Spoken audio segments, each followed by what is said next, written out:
একাদশ ও দ্বাদশ শ্রেণীর গার্হস্থ্য বিজ্ঞান অনলাইন ক্লাসে আবার সবাইকে অনেক অনেক শুভেচ্ছা জানাচ্ছি। আছি আমি শুক্লা বিশ্বাস, প্রভাষক গার্হস্থ্য বিজ্ঞান, চিত্রা মহিলা ডিগ্রি কলেজ, তেরোখাদা, খুলনা। প্রিয় শিক্ষার্থীরা, তোমরা সবাই কেমন আছো? আমি আশা করছি তোমরা সবাই অনেক অনেক ভালো আছো, সুস্থ আছো। যারা ফার্স্ট ইয়ারে ভর্তি হয়েছো, আমি তাদের উদ্দেশ্যে বলছি, তোমরা কারা ভিডিওগুলো দেখো, আমার ক্লাসগুলো দেখো, আমি জানি না কারা ক্লাসগুলো ফলো করো, কতজন ক্লাসগুলো ফলো করো আমি ঠিক জানি না, কিন্তু তোমাদের উদ্দেশ্যে বলছি, তোমরা গার্হস্থ্য বিজ্ঞান প্রথম পত্র কাজল ব্রাদার্সের এই বইটি কিনবে। গার্হস্থ্য বিজ্ঞান প্রথম পত্র কাজল ব্রাদার্স লিমিটেড, এই বইটা কিনবে। এই বইটা থেকে আমি পড়াই। এবং সেকেন্ড ইয়ারের মেয়েদের উদ্দেশ্যে বলছি, দ্বাদশ শ্রেণীর মেয়েরা, তোমাদের আমি রেগুলার ক্লাস নিচ্ছি। এর আগে একটি ক্লাসে আমি খাদ্য ও পুষ্টি সম্পর্কে পড়িয়েছিলাম। খাদ্যের প্রয়োজনীয়তা, খাদ্য ও পুষ্টির সম্পর্ক, এগুলো পড়িয়েছিলাম। এটা খ বিভাগ থেকে খাদ্য ও খাদ্যের উপাদান, নবম অধ্যায়, এই চ্যাপ্টার থেকে আজকে আমি দ্বিতীয় পাঠ খাদ্য ও পুষ্টি শিক্ষার গুরুত্ব, স্বাস্থ্য রক্ষায় খাদ্য ও পুষ্টির ভূমিকা, এ সম্পর্কে আলোচনা করব। প্রিয় শিক্ষার্থীরা, আজ আমি পার্ট 2 নবম অধ্যায় খাদ্য ও খাদ্যের উপাদান, এখান থেকে পার্ট 2 খাদ্য ও পুষ্টি শিক্ষার গুরুত্ব এবং স্বাস্থ্য রক্ষায় খাদ্য ও পুষ্টির ভূমিকা, এ সম্পর্কে আলোচনা করব। আজকের বিশ্বের উন্নত ও উন্নয়নশীল বা অনুন্নত সকল দেশেই পুষ্টি একটা অনেক মারাত্মক সমস্যা। পুষ্টি মানে অপুষ্টি, অপুষ্টি একটা অনেক মারাত্মক সমস্যা। এই সমস্যার অন্যতম কারণ হচ্ছে জনগণের খাদ্য ও পুষ্টি সম্পর্কে অসচেতনতা। তাহলে এই সমস্যার হাত থেকে পরিত্রাণের একমাত্র উপায় হচ্ছে খাদ্য ও পুষ্টি সম্পর্কে জ্ঞান দেওয়া। খাদ্য ও পুষ্টি শিক্ষার গুরুত্বটা এখানে। খাদ্য ও পুষ্টি শিক্ষার মাধ্যমে আমরা খাদ্য ও পুষ্টি শিক্ষার সম্পর্কে বিস্তারিত জানতে পারবো। যে যে বিষয়গুলো সম্পর্কে আমরা জানতে পারবো সেগুলো হলো: 1. খাদ্যের উপাদান, উৎস, কাজ ও অভাবজনিত অবস্থা সম্পর্কে ধারণা।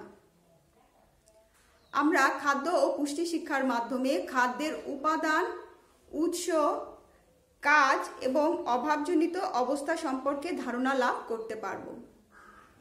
আমরা যে খাবারগুলো খাই সেগুলোর মধ্যে বিভিন্ন ধরনের উপাদান থাকে।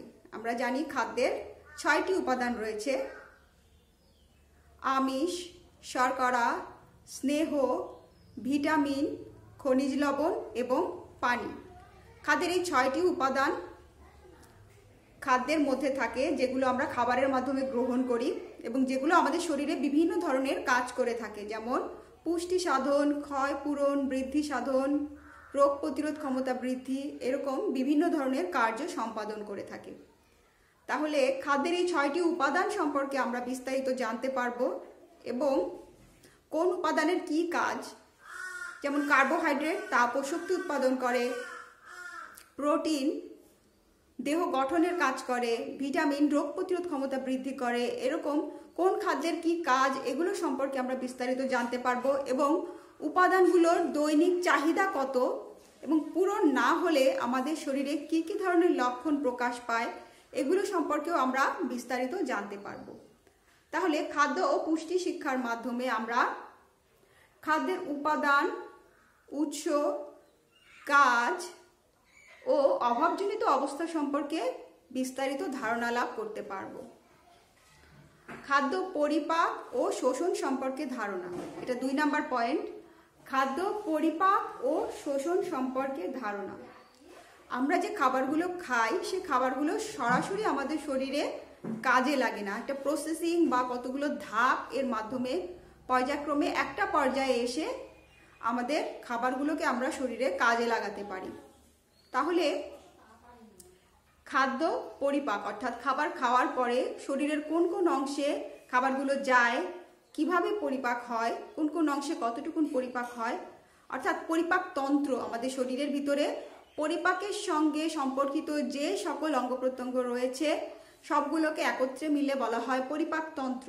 এই পরিপাকতন্ত্রের বিভিন্ন অংশের বর্ণনা, কাজ এবং খাদ্যের শোষণ, খাদ্য খাওয়ার পরে পরিপাক হওয়ার পরে সেটা কিভাবে আমাদের দেহে শোষিত হয়, এই সমস্ত কিছু সম্পর্কে আমরা বিস্তারিত ধারণা লাভ করতে পারি খাদ্য ও পুষ্টি শিক্ষার মাধ্যমে।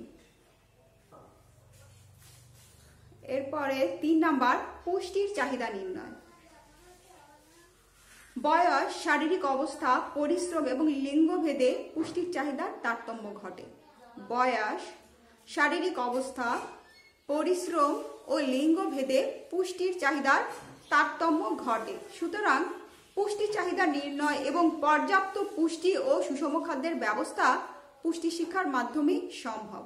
অর্থাৎ পুষ্টির সঠিক চাহিদাটা নির্ণয় করে সেইভাবে তাকে খাদ্য প্রদান করা বা পুষ্টিকর খাদ্য প্রদান করা, এটা খাদ্য পুষ্টি শিক্ষার মাধ্যমেই সম্ভব হয়। আমাদের পরিবারে আমরা বিভিন্ন বয়সের সদস্যদের নিয়ে বসবাস করি, যেখানে সর্বকনিষ্ঠ সদস্য যে ছোট, এরকম সদস্য যেমন থাকে, আবার বয়োজ্যেষ্ঠ সদস্যরা থাকেন, মধ্যবয়স্ক সদস্যরা থাকেন। বিভিন্ন বয়সের সদস্যদের নিয়েই আমাদের পরিবার গঠিত হয়। সেখানে প্রত্যেকের পুষ্টির চাহিদা আলাদা আলাদা হয়। সকলের পুষ্টির চাহিদা অনুসারে তাকে খাদ্য প্রদান করা হলে, তার উপযুক্ত খাদ্য প্রদান করা হলে তার বৃদ্ধি সঠিক হয় বা তার কাজটা সঠিকভাবে সম্পন্ন হয়। তাহলে পুষ্টির চাহিদা নির্ণয় করে সেইভাবে তাকে পুষ্টিকর খাদ্য দেওয়া যায়, এটা খাদ্য ও পুষ্টি শিক্ষার মাধ্যমে সম্ভব হয়। 4 নাম্বার, প্রয়োজনীয় পুষ্টিকর খাদ্য নির্বাচন ও সঠিক পদ্ধতিতে খাদ্য গ্রহণ। প্রয়োজনীয় পুষ্টিকর খাদ্য নির্বাচন এবং সঠিক পদ্ধতিতে খাদ্য গ্রহণ। খাদ্য, পুষ্টি ও স্বাস্থ্য ওতপ্রোতভাবে জড়িত। খাদ্য, পুষ্টি ও স্বাস্থ্য ওতপ্রোতভাবে জড়িত। পুষ্টিকর খাদ্য ব্যতীত ভালো স্বাস্থ্যের আশা করা যায় না। দেহের জন্য প্রয়োজনীয় পুষ্টির চাহিদা পূরণ করতে হলে দরকার পুষ্টিকর খাদ্য নির্বাচন এবং সঠিক পদ্ধতিতে রন্ধন। শুধু পুষ্টিকর খাদ্য নির্বাচন করলেই হবে না, সেটা রন্ধন পদ্ধতিও সঠিক হতে হবে। রন্ধন পদ্ধতির কারণে খাদ্যের পুষ্টিগুণ অনেকাংশে নষ্ট হয়ে যায়। অবশেষে রান্না করার পরে খাবার সুস্বাদু করার জন্য যেভাবে রান্না করা হয়, অবশেষে কিন্তু খাদ্যের গুণাগুণ খুব কম থাকে, যা আমাদের শরীরে কাজে লাগতে পারে না। তাই সঠিক পদ্ধতিতে রান্না করতে হবে। যেমন আমরা বেশিরভাগই তরকারি বা সবজি কাটার আগে ধুয়ে নেই এবং তারপরে রান্না করি, এতে খাদ্যের পুষ্টিগুণ বেশিরভাগ চলে যায়। তাই দ্রব্য সামগ্রী, তরকারি, সবজি সেটা আমরা আগে ধুয়ে পরে কাটবো এবং রান্না করার সময় অল্প আঁচে ঢেকে রান্না করব, অধিক আঁচে রান্না করব না। এরকম যে বিষয়গুলো আছে, এবং খাদ্য রান্না করার সময় আমরা সবজি সেদ্ধ যে পানিটা, ওটা ফেলে না দিয়ে রান্নার সময় কাজে লাগিয়ে দেব। এভাবে আমরা খাদ্যের পুষ্টিগুণ বজায় রেখে রান্না করলে সেই খাদ্যটা আমাদের জন্য পুষ্টিকর হবে। না হলে পুষ্টিকর খাদ্য খেয়েও আমরা পুষ্টির চাহিদা পূরণ করতে পারবো না। এই যে বিষয়গুলো, এগুলো আমরা খাদ্য ও পুষ্টি শিক্ষার মাধ্যমে জানতে পারি। 5, কম দামে অধিক পুষ্টিকর খাদ্য চেনা। কম দামে অধিক পুষ্টিকর খাদ্য চেনা। আমাদের দেশের অধিকাংশ লোক দরিদ্র সীমার নিচে বাস করে। যাদের আর্থিক সঙ্গতি খুব কম, এরা আর্থিক সঙ্গতির অভাবে পুষ্টিকর খাদ্য ক্রয় করতে পারে না। এক্ষেত্রে অনেকেই পুষ্টিহীনতার শিকার হয়। খাদ্য ও পুষ্টি শিক্ষার মাধ্যমে কিভাবে কম দামে অধিক পুষ্টিকর খাদ্য বাছাই করা যায় এবং সেগুলো শনাক্ত করে সেগুলো ক্রয় করার মাধ্যমে আমরা পুষ্টির চাহিদা পূরণ করতে পারি। তাহলে খাদ্য ও পুষ্টি শিক্ষার মাধ্যমে আমরা কম দামে অধিক পুষ্টিকর খাদ্য চিনতে পারি এবং সেগুলো খাওয়ার মাধ্যমে আমরা আমাদের পুষ্টির চাহিদা পূরণ করতে পারি। 6, ছোট পরিবার গঠনে সহায়ক। ছোট পরিবার গঠনে সহায়ক। অধিক জনসংখ্যার সাথে পুষ্টিহীনতার সম্পর্ক রয়েছে। লোক সংখ্যা বেশি হলে মাথাপিছু খাদ্যের পরিমাণ হ্রাস পায়, যার ফলে পুষ্টির চাহিদা ঠিকমতো পূরণ হয় না। খাদ্য ও পুষ্টি শিক্ষার ফলে জনগণ ছোট পরিবার গঠনে উৎসাহিত হয়, যার ফলে পরিবারের সব সদস্যের পুষ্টির চাহিদা পূরণ করা সম্ভব হয় এবং সবাই পুষ্টিকর খাদ্য গ্রহণ করতে পারে। 7 নাম্বার, মায়ের দুধের পুষ্টি সম্পর্কে ধারণা লাভ। পুষ্টি জ্ঞানের অভাবে শিশুকে মায়ের শাল দুধ খেতে দেওয়া হয় না। শাল দুধ শিশুর জন্য কতটা গুরুত্বপূর্ণ এটা আমরা জানি, যে শাল দুধ শিশুর জন্য খুবই গুরুত্বপূর্ণ, যেটা শিশুর জীবনের প্রথম টিকা হিসেবে কাজ করে, যেটা শিশুর রোগ প্রতিরোধ ক্ষমতা বৃদ্ধি করে। সেই শাল দুধ শিশুকে খেতে দেওয়া হয় না শুধুমাত্র অজ্ঞানতার অভাবে বা পুষ্টি জ্ঞানের অভাবে। একটা শিশুর জন্য আদর্শ খাদ্য হচ্ছে তার মায়ের বুকের দুধ, এবং প্রথম 6 মাস পর্যন্ত শিশু শুধুমাত্র মায়ের বুকের দুধ খাওয়াতে হয়, অন্য কোনো খাবার তাকে পরিপূরক হিসেবে খাওয়াতে হয় না, এমনকি পানি পর্যন্ত খাওয়াতে হয় না। এছাড়া মায়ের দুধ খাওয়ানোর সঠিক নিয়ম, কোন পদ্ধতিতে শিশুকে বুকের দুধ খাওয়াতে হয়, এর সঠিক নিয়ম, এগুলো শুধুমাত্র পুষ্টি শিক্ষা, খাদ্য ও পুষ্টি শিক্ষার মাধ্যমে আমরা জানতে পারবো এবং সঠিকভাবে জানতে পারবো।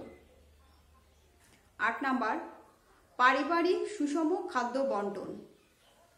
আমাদের গ্রামাঞ্চলের পরিবারগুলোতে বা শহর অঞ্চলেও এ ধরনের অজ্ঞানতা বা কুসংস্কার খুব বেশি দেখা যায়, যেখানে স্বামী বা পুরুষ সদস্য যেহেতু আয় করেন, সে কারণে তাদেরকে পুষ্টিকর খাদ্য খেতে দেওয়া হয় এবং অন্যদের ক্ষেত্রে পুষ্টির চাহিদা পূরণ করা হয় না। এতে অনেক সময় মা ও শিশুর পুষ্টির ঘাটতি দেখা দেয়।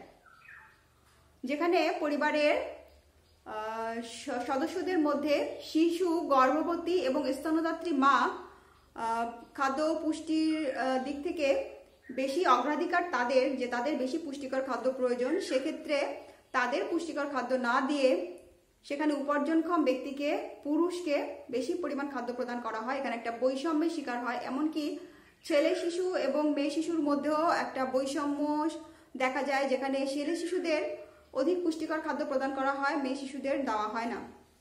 এরকম যে বৈষম্যগুলো, এগুলো শুধুমাত্র অজ্ঞানতা এবং কুসংস্কারের কারণে হয়ে থাকে, যেটা দূর করা সম্ভব হয় শুধুমাত্র খাদ্য ও পুষ্টি শিক্ষার মাধ্যমে।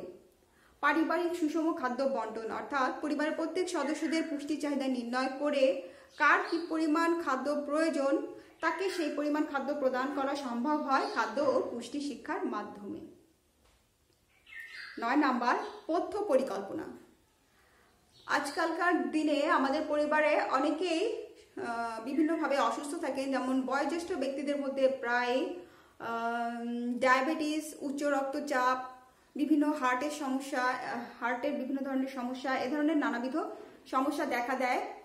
এক্ষেত্রে রোগীদের পথ্য পরিকল্পনাটা অনেক গুরুত্বপূর্ণ একটা বিষয়, যেখানে এসব রোগীদের কিছু কিছু খাবার সম্পূর্ণ নিষিদ্ধ থাকে এবং কার জন্য কোন খাবার নিষিদ্ধ সেগুলো জেনে এবং কিভাবে তাকে সেই যে খাবারগুলো তাকে খাওয়াতে হবে সেগুলো কিভাবে খাওয়াতে হবে সেই বিষয়টা জানা যায় খাদ্য ও পুষ্টি শিক্ষার মাধ্যমে। যেমন ডায়াবেটিসের রোগীদের মিষ্টি জাতীয় খাবার প্রদান করা হয় না এবং কার্বোহাইড্রেট কম খেতে দেওয়া হয়, এবং তাদেরকে কিভাবে খাবার রান্না করে খেতে দেওয়া হবে সেটা পথ্য পরিকল্পনায় খুব সুন্দরভাবে উল্লেখ থাকে। এবং উচ্চ রক্তচাপের রোগী যারা রয়েছেন, উচ্চ রক্তচাপের রোগীদেরকে লবণ এবং তৈলাক্ত জিনিস, ফ্যাট জাতীয় জিনিস কম খেতে দেওয়া হয়। হার্টের প্রবলেম যাদের থাকে তাদেরকেও তৈলাক্ত জিনিস কম খেতে দেওয়া হয় এবং তাদের খাদ্য সামগ্রী বা তাদের খাবারটার রন্ধন প্রণালীটা কেমন হওয়া উচিত, দিনে কয় পরিবেশন, কী ধরনের খাদ্য তারা খাবেন, এটা পথ্য পরিকল্পনায় খুব সুস্পষ্টভাবে উল্লেখ থাকে, যেখানে খাদ্য ও পুষ্টি শিক্ষার মাধ্যমে একজন সেই বিষয়টি খুব পরিষ্কারভাবে জানতে পারেন। তাহলে আমাদের পরিবারের যিনি পথ্য পরিকল্পনা করেন তার যদি খাদ্য ও পুষ্টির জ্ঞানটা খুব ভালোভাবে থাকে, তার সেক্ষেত্রে কোনো সমস্যা হয় না।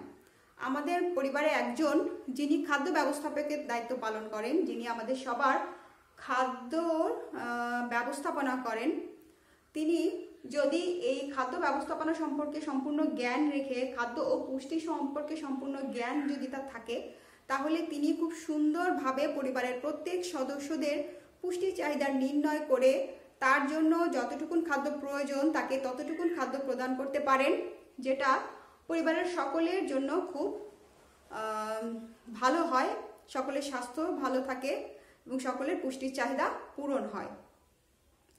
এরপরে সংক্রামক রোগ। সংক্রামক রোগের সঙ্গে অপুষ্টির সম্পর্ক, এটা সম্পর্কে আমরা খাদ্য ও পুষ্টি শিক্ষার মাধ্যমে জানতে পারি। যেমন সংক্রামক রোগের সঙ্গে অপুষ্টির একটা অনেক গভীর সম্পর্ক রয়েছে, যেখানে একজন খুব বারবার কোনো সংক্রমিত রোগের সংক্রমণের শিকার হন, তিনি অপুষ্টিরও শিকার হন, কারণ তার রোগের কারণে তিনি সঠিক পুষ্টিকর খাদ্য গ্রহণ করতে পারেন না, যার ফলে তিনি অপুষ্টির শিকার হন। বিশেষ করে এই ক্ষেত্রে যেটা বেশি দায়ী সেটা হচ্ছে আমাদের পরিষ্কার পরিচ্ছন্নতা এবং বিশুদ্ধ পানির অভাব। এটার কারণেই আমরা বেশি রোগাক্রান্ত হয়ে থাকি। কলেরা, টাইফয়েড, এরকম বিভিন্ন ধরনের আমাশয়, এরকম বিভিন্ন ধরনের রোগে আক্রান্ত হয়ে থাকি। ডায়রিয়া, কলেরা, টাইফয়েড, আমাশয়, এগুলোর মূল কারণ হচ্ছে পরিষ্কার পরিচ্ছন্নতার অভাব এবং বিশুদ্ধ পানির অভাব। এটা খাদ্য ও পুষ্টি শিক্ষার মাধ্যমে সঠিকভাবে স্বাস্থ্যবিধি মেনে কিভাবে জীবনযাপন করতে হয় সেটা আমরা জানতে পারি, এবং পরিষ্কার পরিচ্ছন্নভাবে জীবনযাপন করলে আমরা সংক্রামক রোগের হাত থেকে মুক্ত হতে পারি। আজকে করোনা ভাইরাসের কারণে আমরা এত ভীত সন্ত্রস্ত। করোনা ভাইরাস সারা বিশ্ব জুড়ে একটা ভীতির কারণ, কিন্তু ভীতিটার কারণ এই জন্যই যে করোনা ভাইরাসের ভ্যাকসিন আমাদের হাতে নেই। কিন্তু করোনা ভাইরাসের চাইতেও অনেক মারাত্মক ভাইরাস কিন্তু আমাদের আশেপাশে রয়েছে, যেগুলো দ্বারা সংক্রমিত হয়ে আমরা কিন্তু অনেক ভোগান্তির শিকার হই। সেক্ষেত্রে আমাদের মূল যে বিষয়টা সেটা হলো সচেতনতা। যে কোনো ধরনের ভাইরাস, শুধু করোনা নয়, করোনা থেকেও আরও অনেক ভয়াবহ ভাইরাস যেগুলো আমাদেরকে যে কোনো সময় সংক্রমিত হতে পারি, যেগুলোর দ্বারা, সেগুলোর হাত থেকে বাঁচার একমাত্র উপায় হচ্ছে পরিষ্কার পরিচ্ছন্নতা অবলম্বন এবং স্বাস্থ্যবিধি মেনে জীবনযাপন করা। তাহলে আমরা এই বিষয়টা সবাই জানতে পারি। এটাও কিন্তু আমরা খাদ্য ও পুষ্টি শিক্ষার মাধ্যমে বিস্তারিত জানতে পারি যে কিভাবে পরিষ্কার পরিচ্ছন্নভাবে জীবনযাপন করা যায় এবং স্বাস্থ্যবিধি মেনে কিভাবে জীবনযাপন করা যায়। তাহলে খাদ্য ও পুষ্টি শিক্ষার গুরুত্বটা আমাদের জন্য কতটা সেটা আমরা বিভিন্ন পয়েন্টের মাধ্যমে দেখতে পাচ্ছি। 11 নম্বর পয়েন্ট, খাদ্য সংক্রান্ত বিভিন্ন কুসংস্কার ও ভ্রান্ত ধারণা রোধ। আমাদের গ্রাম অঞ্চলে বিশেষ করে, যেখানে শিক্ষার হার কম, অশিক্ষিত জনগণের মধ্যে খাদ্য সংক্রান্ত বিভিন্ন কুসংস্কার প্রচলিত রয়েছে। যেমন শিশুদের ক্ষেত্রে কলা খেলে ঠান্ডা লাগবে, কলা খেলে কৃমি হবে, ডিম খেলে হজম হবে না, এরকম নানা ধরনের কুসংস্কার যেগুলো সম্পূর্ণ ভ্রান্ত, যার কোনো ভিত্তি নেই। এ ধরনের কুসংস্কার শিশুর গ্রোথের ক্ষেত্রে অনেক বড় বাধা হয়ে দাঁড়ায়। এছাড়া গর্ভবতী মায়েদের ক্ষেত্রে দেখা যায় যে গ্রাম অঞ্চলে গর্ভবতী মায়েদেরকে কম খাবার খেতে দেওয়া হয়, তাদেরকে অনেক ভারী কাজ করতে দেওয়া হয়, পরিশ্রম করতে দেওয়া হয়, কেননা যে তাদের গর্ভস্থ সন্তান ছোট হবে এবং তার প্রসবের সময় কষ্ট হবে না। এই যে বিভিন্ন ধরনের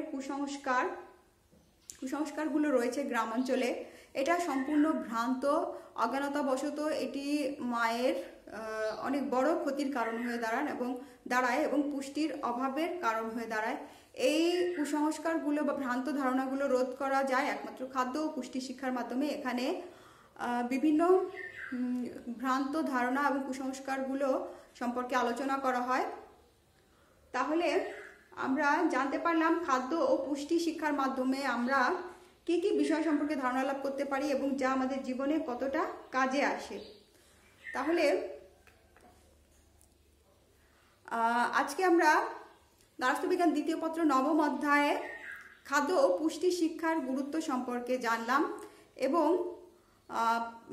একাদশ শ্রেণীর ছাত্রীদের উদ্দেশ্যে আমি আবারও বলছি, একাদশ শ্রেণীর ছাত্রীরা, তোমরা যারা আজকের ক্লাসটি দেখছো, তোমরা বইটা কিনে ফেলো এবং আমার সঙ্গে যোগাযোগ করো। আমার মোবাইল নাম্বার দেওয়া আছে 01718052574। তোমরা যদি কেউ আমার ভিডিওটি দেখে থাকো তাহলে অবশ্যই আমার সঙ্গে যোগাযোগ করো। আমি তোমাদের সঙ্গে যোগাযোগ করে তোমাদের জুমে ক্লাস নিতে চাই। ফার্স্ট ইয়ারের মেয়েরা তোমরা অবশ্যই আমার সঙ্গে যোগাযোগ করো। নাম্বারটি আবার বলছি 01718052574 এবং এই বইটি সবাই কিনবে। গার্হস্থ্য বিজ্ঞান কাজল ব্রাদার্স লিমিটেডের গার্হস্থ্য বিজ্ঞান প্রথম পত্র, কাজল ব্রাদার্স লিমিটেড এর গার্হস্থ্য বিজ্ঞান প্রথম পত্র। তাহলে সবাই সুস্থ থেকো, ভালো থেকো, এই শুভকামনা রেখে আজকের ক্লাস এখানেই শেষ করছি।